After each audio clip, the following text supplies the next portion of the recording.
It's not an accident that the axiomatic Western individual is someone who was unfairly nailed to a cross and tortured. It's like, yes, right, exactly.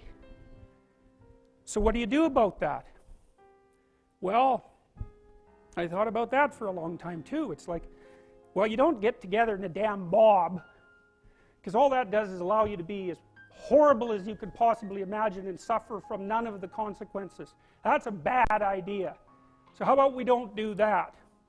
Well, there's a deep idea in the West too. It's like, pick up your damn suffering and bear it and try to be a good person so you don't make it worse. Well, that's a truth.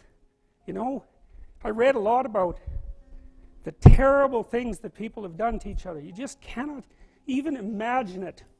It's so awful. So you don't want to be someone like that. Now, do you have a reason to be? Yes. You have lots of reasons to be. God, there's reasons to be resentful about your existence. Everyone you know is going to die.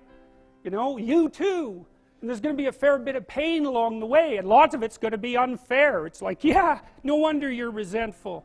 It's like, act it out and see what happens. You make everything you're complaining about infinitely worse. There's this idea that hell is a bottomless pit, and that's because no matter how bad it is, some stupid son of a bitch like you could figure out a way to make it a lot worse. So you think, well, what do you do about that?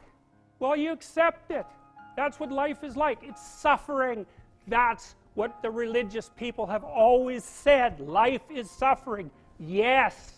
Well, who wants to admit that? Well, just think about it. Well, so what do you do in the face of that suffering?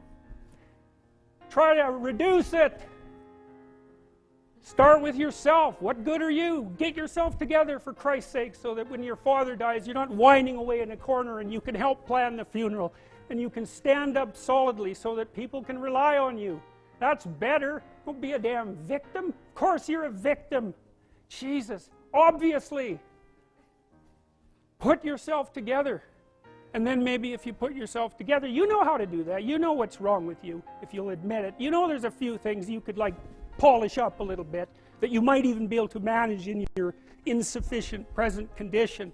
And so you might shine yourself up a little bit, and then your eyes will be a little more open, then you can shine yourself up a little bit more, and then maybe you could bring your family together instead of having them be the hateful, spiteful, neurotic, infighting batch that you're like doomed to spend Christmas with. So then you fix yourself up a little bit, kind of humbly, because, you know, God, you're a fixer-upper if there ever was one. And then you got to figure out, well, can you figure out how to make peace with your idiot brother? And probably not, because he's just as dumb as you, so how the hell are you going to manage that? And so then maybe you get somewhere that way, and your family's sort of functioning, and you find out, well, that kind of relieved a little bit of suffering, although it reduced the opportunities for spiteful revenge, and that's kind of a pain in the neck. And so then you get your family together a little bit, and you're a little clued in then, at least a bit, because you've done something difficult that's actually difficult. You're a little wiser, and so then maybe you could put a tentative finger out beyond the family and try to change some little thing without wrecking it. It's like, our society is complex, and we teach our students that they could just fix it. It's like, go fix a military helicopter and see how far you get with that. It's like, what are you going to do? You're like a chimp with a wrench. Whack! Oh, look, it's better. It's like, no, it's not better. Things are complicated, and to fix things is really hard. And you have to be like a golden tool to fix things, and you're not. So, and that's the other message of the West. It's like, how do you overcome the suffering of life? And I'm not saying it's only the message of the West. How do you overcome the suffering of life? Is be a better person. That's how you do it. Well, that's hard. It takes responsibility. And I think, you know, if you said to someone, you want to have a meaningful life? Everything you do matters. That's the definition of a meaningful life. But everything you do matters. So you're going to have to carry that with you. Or do you want to just forget about the whole meaning thing, and then you don't have any responsibility, because who the hell cares? And you can wander through life doing whatever you want, gratifying impulsive desires for how useful that's going to be. And You're stuck in meaninglessness, but you don't have any responsibility. Which one do you want? Well, ask yourself, which one are you pursuing? And you'll find very rapidly that it isn't the majority of your soul that's pursuing the whole meaning thing, because, well, look what you have to do that. You have to take on the fact that life is suffering. You have to put yourself together in the face of that. Well, that's hard. Christ, it's amazing people can even do it. I'm stunned every day when I go outside and it isn't a riot with everything burning. Because really, God, you talk to people, it's like, I knew this guy, he'd been in a motorcycle accident and it really ruined him, and he was like a linesman, you know, working on the power, and he was working with someone who had Parkinson's disease, and they had complementary inadequacies, and so two of them could do the job of one person, and so they're out there fixing power lines in the freezing cold, despite the fact that one was 3/4 wrecked with a motorcycle accident and the other one had Parkinson's. It's like, that's how our civilization works. It's like, there's all these ruined people out there, they've got problems like you can't believe.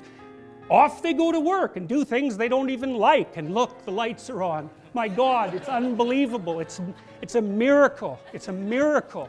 And we're so ungrateful. College students, the postmodern types, they're so ungrateful. You know, they don't know that they're surrounded by just a bloody miracle. It's a miracle that all this stuff works. That all you crazy chimpanzees that don't know each other can sit in the same room for 2 hours sweltering away without tearing each other apart, because that's what chimps do. So,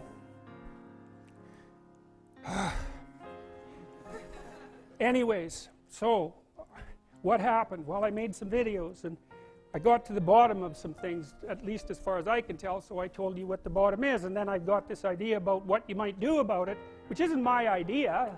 It's not my idea.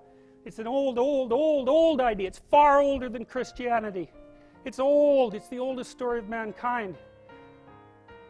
Get yourself together. Transcend your suffering. See if you can be some kind of hero. Make the suffering in the world less. Well, that's the way forward, as far as I can tell, if there is any way forward. And that's what's under assault by the postmodernists. So look out, because they know exactly what they're doing, and they know exactly why they're doing it.